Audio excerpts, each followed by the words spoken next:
morning, Good afternoon. good evening, wherever you are on our amazing planet. Yes, I'm Ariel. I'm shy. Welcome to being here. G.I.G.O. We Samo speak from time to time. We do. We finish each other's sentences from time to time.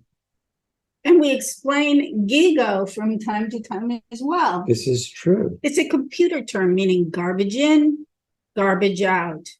You think garbage, you operate as garbage. And we've been pre-programmed with a lot of it. Doesn't mean anything. Today, we can listen to each other as opposed, to Shine Eye and the guests, or you can listen to those thoughts. So let's see if we can disengage from the repetitive garbage in our thought process and tune into being here. Now, if you take the exception to Ariel's expressing that we have garbage in our thought processes, you're entitled to do that.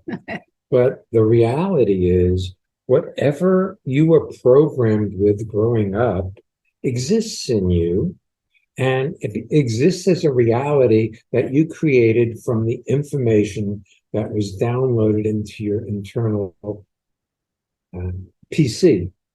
Personal mental computer. That's it. PMC, personal mental computer. And it's not all what was downloaded. It's stuff that we made up. Or learned from other children. You learn, oh, it's cool to diss our parents, or I'm stupid, I'm fat, I'm ugly, we can absorb ideas or make up ideas as a youthful person or an infant, and it lives in us ongoing into perpetuity. Oh, that's wonderful. It's a good word, right? It is a good word. It's worth at least a quarter. Thank you. Okay. You can pay me later. Okay. You know what's neat about that is in change, you're going to try and root out those garbage thoughts and bring them to the trash. Well, they live in your hard drive. You cannot delete them. They're like worms. Worms are a way of indelibly imprinting on my computer. I have an Apple computer, and when I open on the screen, it gives me the info of the computer, how much hard drive I have. It tells me the serial number. It's not something I can erase. You have ideas in there that are indelible. They're there. So in transformation, noticing them without judging them neutralizes them. They do not become active reality. They're something you include and get on with your day. That's pretty good. Not bad, right? Yep. Okay. Do you want let's talk a little bit more about listening before we take our first Let's talk guest. a lot more about this. All right. What a lot about listening would you like to talk about? A lot of what we do is think, not listen.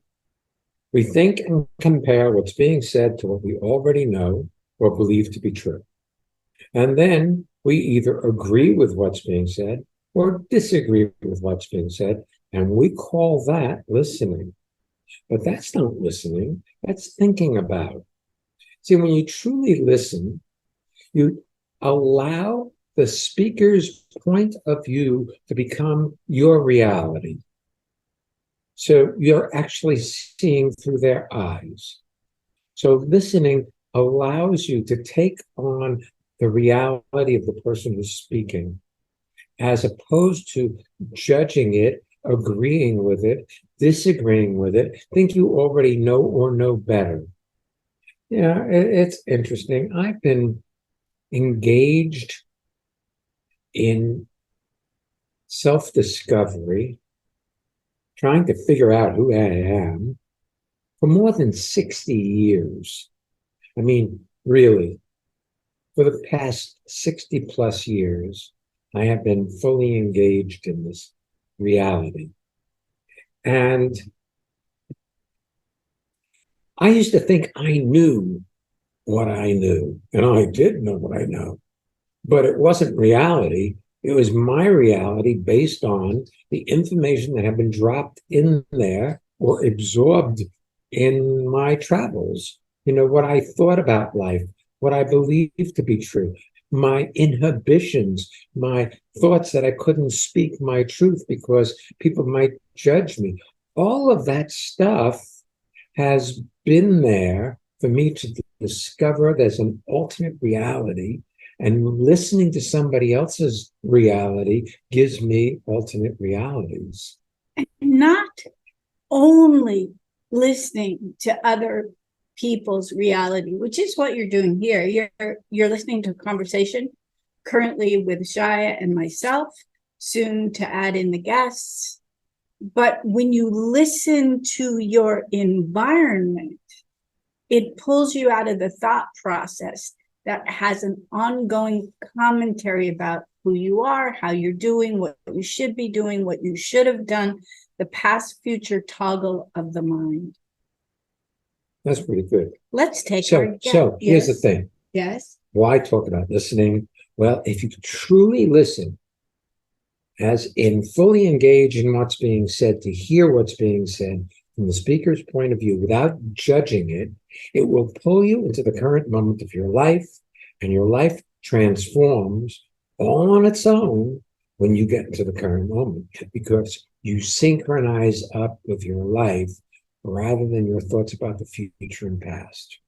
I want to say something that might be misconstrued. No, just might have you start thinking, at risk of that. Your unhappiness, when you are unhappy, and all of us are unhappy from time to time, is generated by your thoughts. You think something, you believe it to be true. I don't like this. I don't want this. I'm unhappy. I'm depressed. I'm getting old. I'm no good.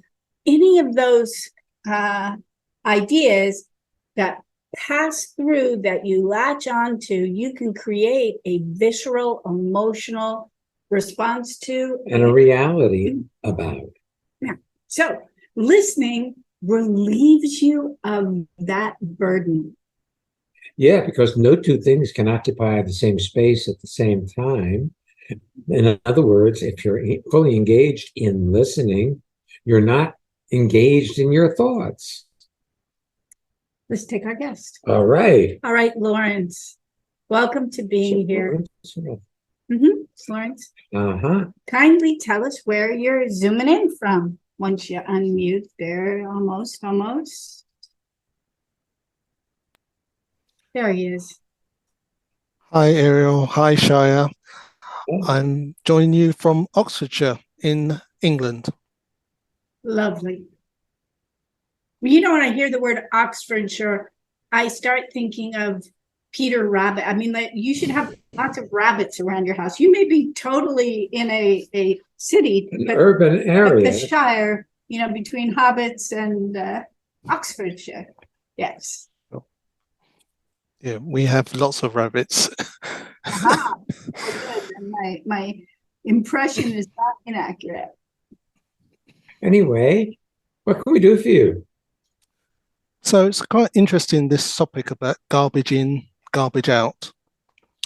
I have two twin daughters, one of whom has a daughter, my granddaughter. She's about 12, 13 years of age. And recently she's been a little bit challenging to her mum. She will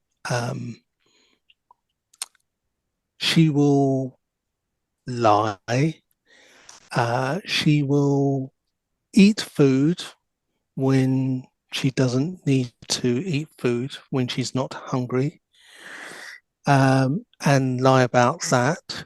The interesting thing about the lying is that my daughter and my granddaughter are the only two people who live in the house. So being able to blame it on a third party is a bit difficult for my granddaughter to do. And the whole thing about garbage in, garbage out, I was just trying to think, given that this is what she's currently, my daughter, this is her current challenge. I was wondering how best I could support her. Well, Lawrence, our approach is not based in helping people get out of the predicaments they put themselves into. I would assume that your granddaughter is a normal child and almost teenager, and therefore lying is like breathing. Okay? Yes. They do that. They lie with impunity. As far as I can tell, I would suggest looking at something called attention deficit disorder. Okay. But not from a psychological point of view. See, I don't think it's a disorder. I think people need attention. I think if your daughter is normal, she's not living in the current moment of her life, but in the future and the past. And she's not really there for her daughter when she's with her because she's busy thinking about things that seem to be important to her. Right. So your granddaughter does things to get attention. This is where the attention deficit disorder part comes in. She's in need of attention, and she gets her attention by doing things like lying and eating and lying about eating. How's Yes. that? And I see a couple other things that will likely keep this behavior in place, and it is almost ensured to go get stronger over time. Okay. First is, I love your voice. I've always loved your voice. It's interesting, though, the quality that comes when you say the word lying. Lying isn't just like wallpaper or left foot or it's sunny today. There's a judgment that comes along with it, that it's not just a phenomena that you're reporting, it's this bad thing.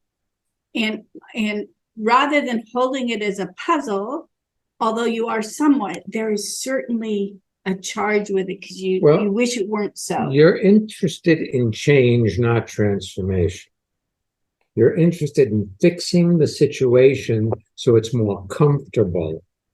But change is incremental and it's problem solution oriented.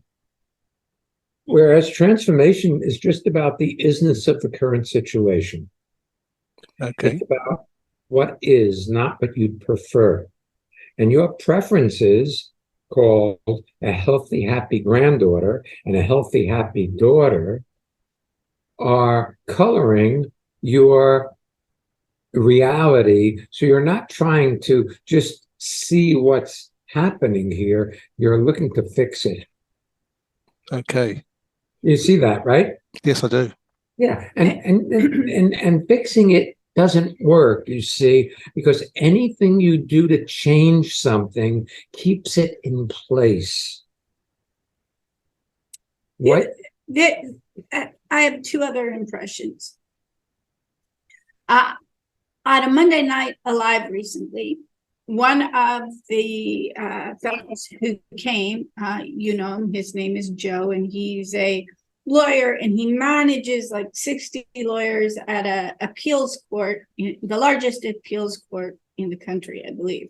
Yes. And he was walking home from work, and a number of teenagers came up and they started challenging him, threatening him, throwing water bottles at him to see if they could get a rise out of him.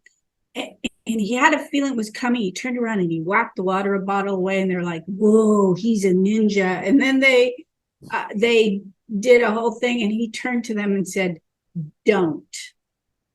And at that point, he's continued to walk, and they threw another bottle, but somewhere near him, not at him. And the principal of a high school who also was attending that evening said, that is so typical teenager. And we said, what do you mean? Those teenagers had to save face. So that bottle was just kind of like, see, I'm still cool and you didn't scare me. And it had to save face amongst them, to themselves and amongst each other.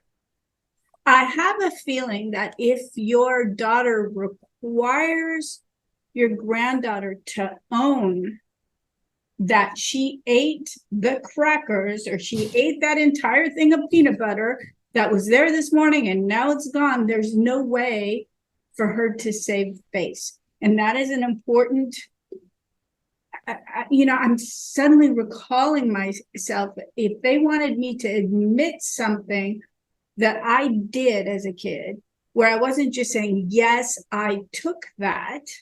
Okay. It was also having to admit that I was bad or wrong. I would lie my behind off. Right. And I see that. And you did say one thing that occurs to me was inaccurate or garbage. You said your granddaughter eats when she's not hungry. I suggest she is hungry, but you haven't figured out what she's hungry for. Right. Whether she's trying to fill that place that feels lonely or trying to fill that place that feels misunderstood. I know lots of adults who eat for reasons that don't have to do with physical hunger, but they're trying to assuage something that is feeling uncomfortable. Oh, that's brilliant. Thank you. That makes a lot of sense. I think raising kids is challenging, but I think. Well, you know what I'm taken by though, Lawrence? Mm-hmm. That you're not having a good time with this. It means something. It means something about where your daughter's headed or your granddaughter's headed. Or you're still trying to solve this thing so it's not so weighty. So it's not a problem. It isn't a problem. See, in transformation, it's not a problem. It's just a set of facts. In change, where you want things to turn out the way you think they ought to, based on the information that was programmed into your computer, i.e., ego, garbage in, garbage out. So your worries about a future for your granddaughter or your daughter have you worrying and feeling bad rather than enjoying your life and spending time with your beautiful wife, who we know. And also, I have a suspicion, I could be wrong, but rarely, that focusing in on this quote problem that isn't here and isn't with you right now is a great way to avoid intimacy and also avoid anything up in your life personally that is confronting. Like I know that you have a job, but I also suspect that you have a profession that you would like to go deeper into and you haven't right now, and you maybe don't know how to crack the code to enter that field. So if you can get diverted over here, you won't have to be hungry over here. Okay. I like that. Yes. Excellent. I know that people can't see you, but that's the first genuine smile we've seen today. Like it. They didn't hear that. No, that's great. That's my thumbs up. Cool. Hey, thanks so much for being here with us today. We're recording this a little bit, before, in advance of the airtime. It should be really interesting to see if this is resolved all on its own by the time this episode airs. Great. Thank you. Thank you.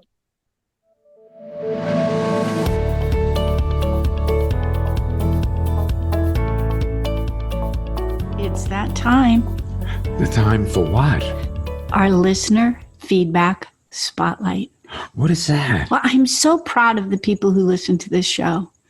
And now we get to hear from one or more of them about what's happening in their lives with transformation by listening to this podcast and what they've discovered about life, what they've discovered about their lives, that they are experiencing fun in their lives. and that they want to share it with you. Yeah. Hi, this is Wendy from Queens.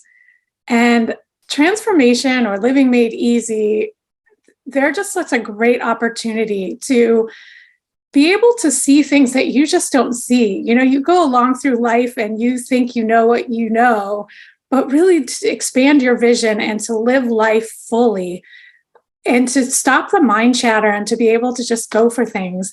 It's just been such a gift to accomplish and do things that I just never even imagined I could. I invite you. Do you want to have well-being with consistency? Connect with people all over the world from the comfort of your own home at Ariel and Shire's lively interactive Living Made Easy virtual seminars. Join any of their 2-hour online events or take a deep dive into the magic of being you at a virtual weekend seminar. Come on, let's connect. Find out more and register at transformationmadeeasy.com.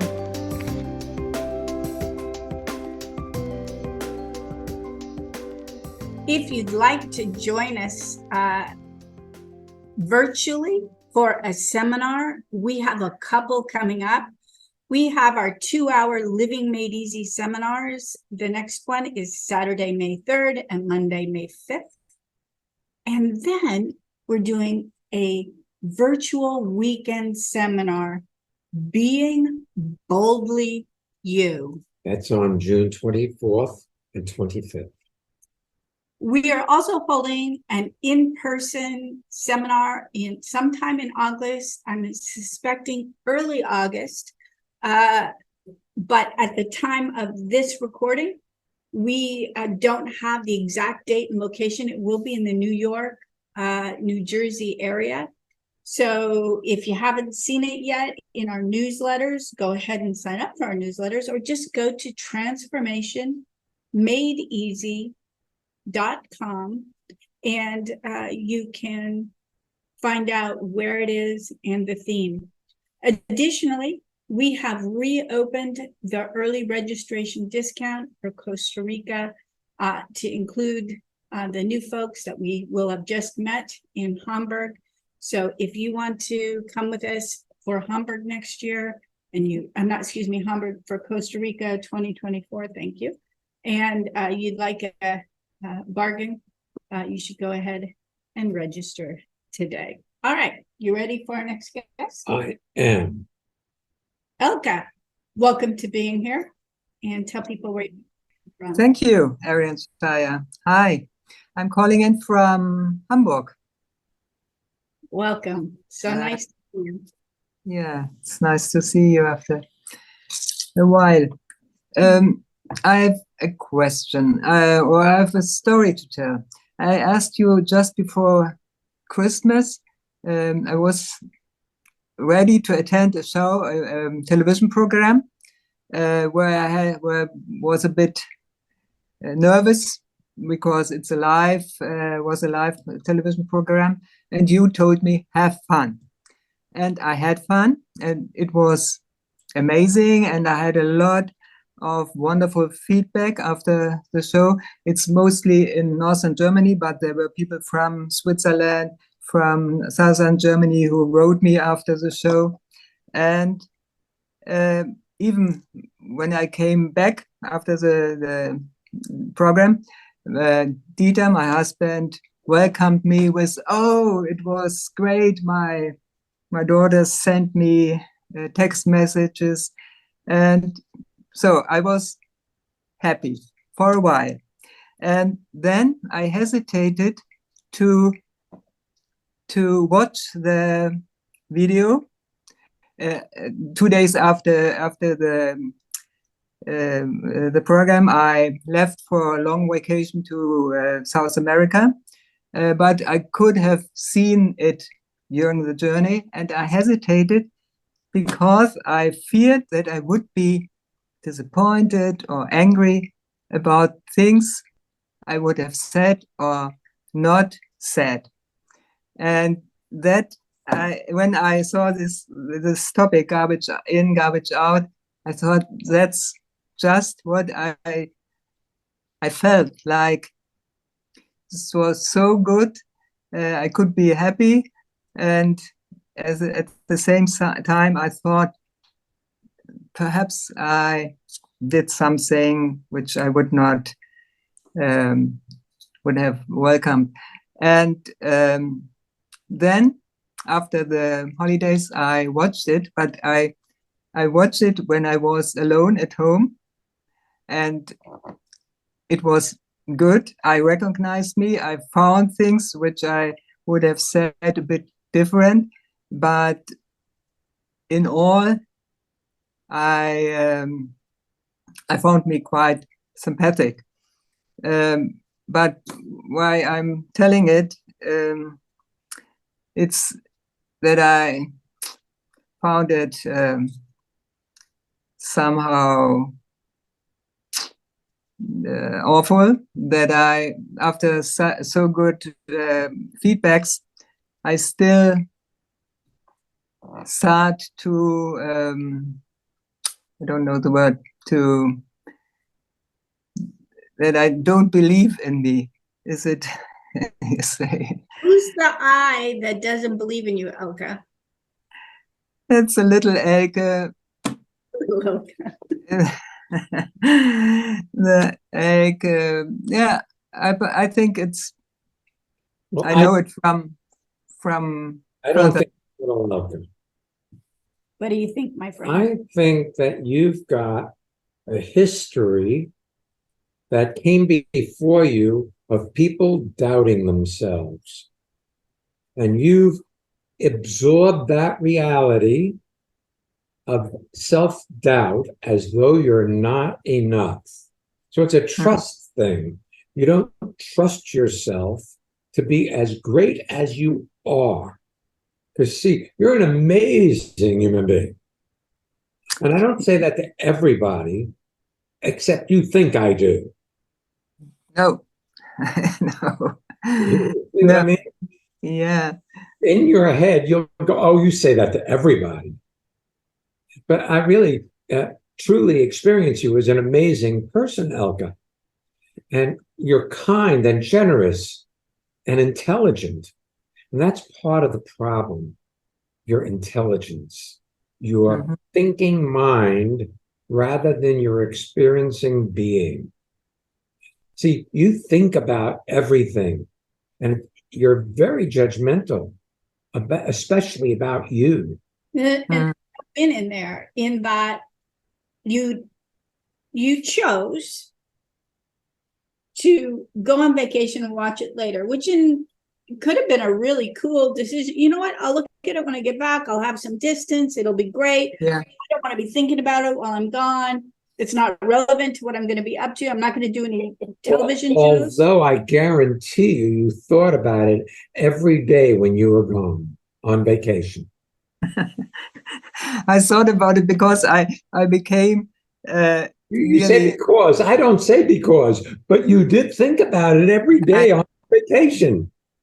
Yes. In a way, this is what we're talking to Lawrence about it. It's so much easier to have that pet concern than it is to be there on a vacation with your husband, something you've probably dreamed about for a long time. I mean, that's and what I said to him, what I said to Lawrence about his worrying about his daughter and granddaughter keeps him from intimacy with his wife.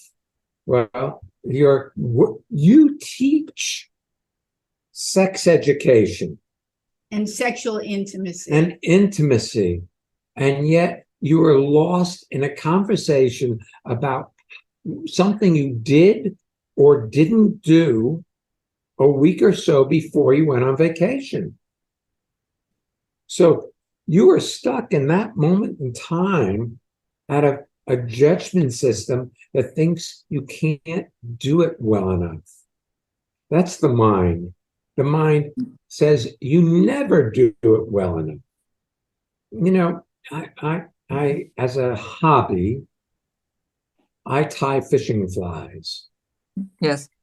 So a few weeks ago, I tied some flies for a trip we're going to take in July to Canada.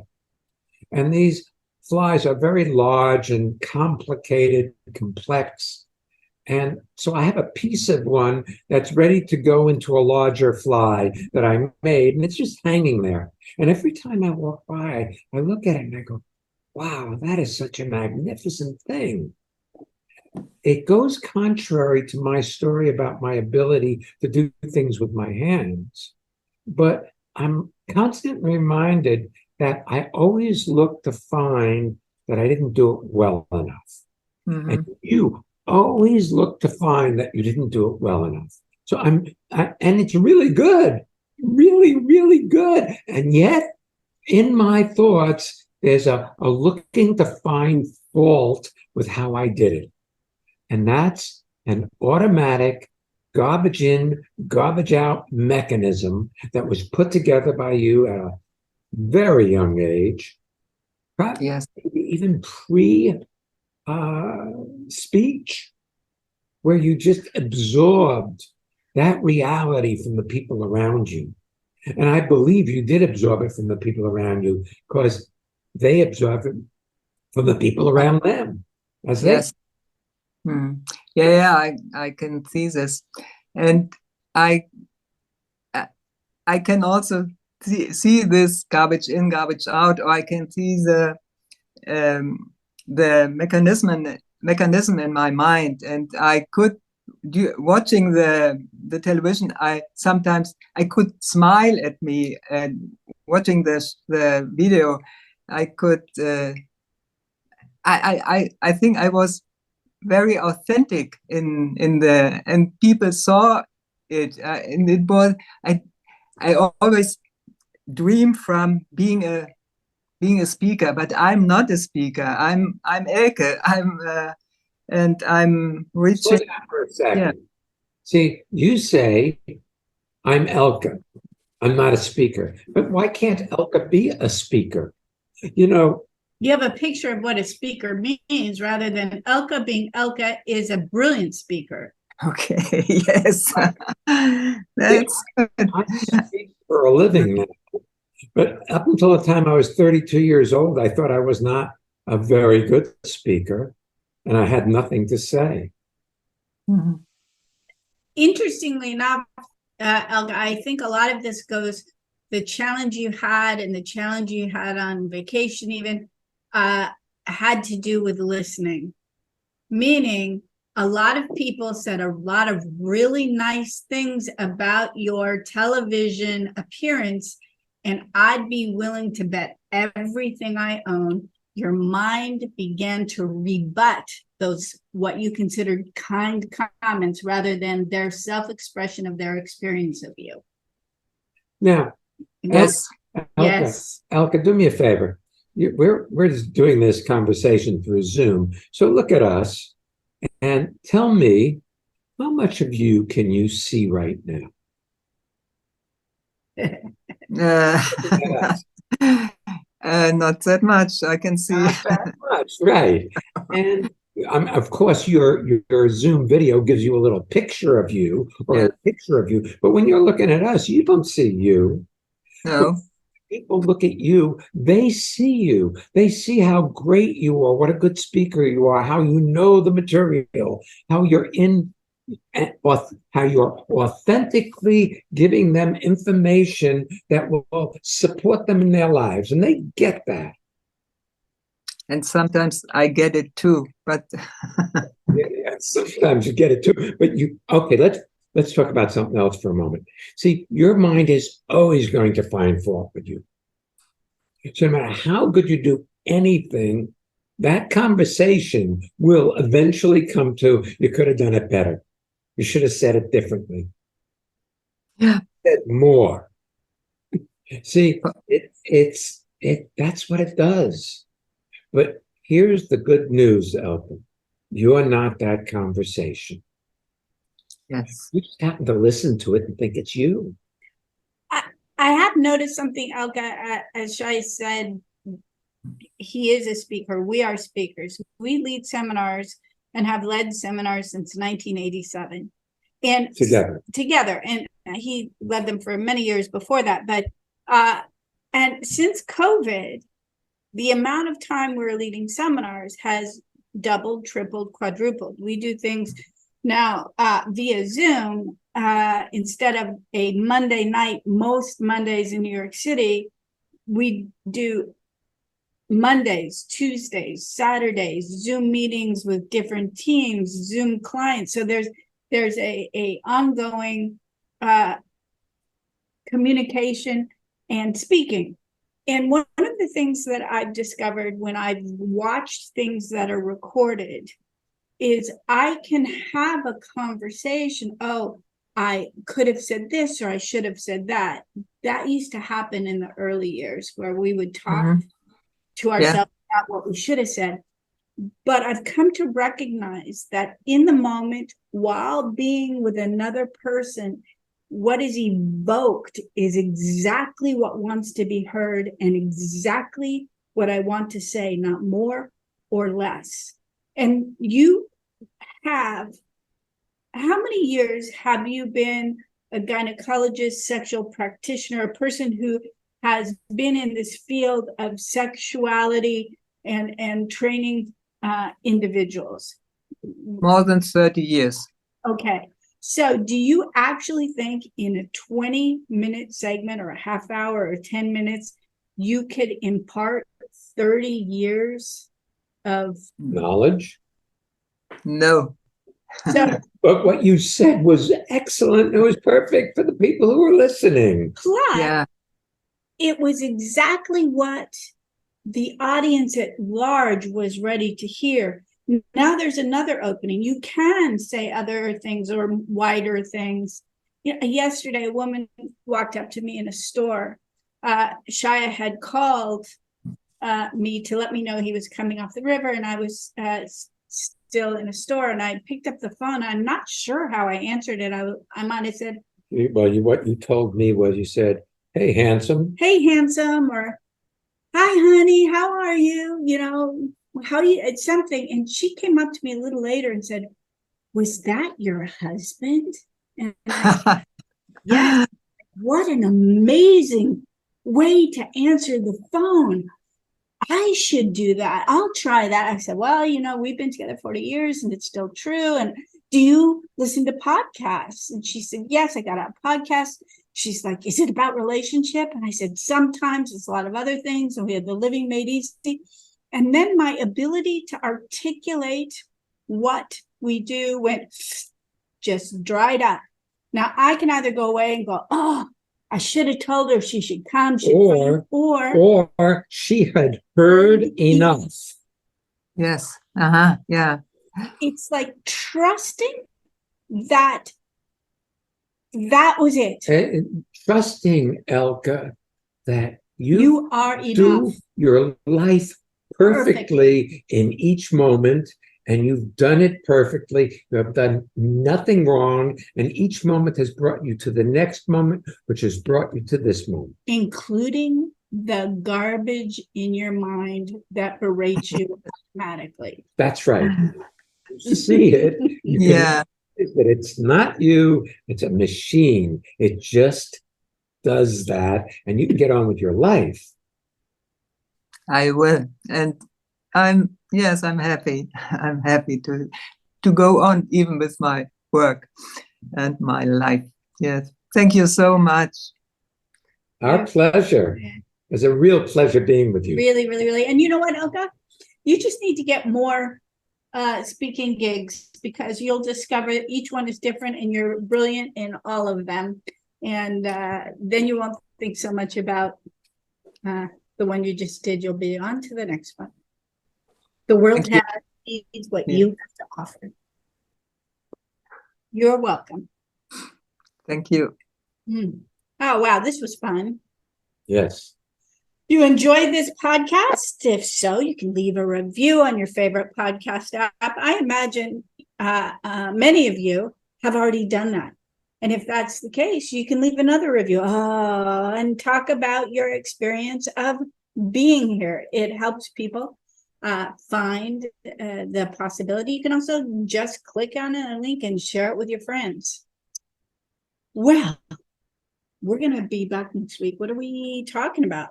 Boldness isn't arrogance. Oh, I love that. Yeah. We'll be back next week. So come on back and don't miss Being here.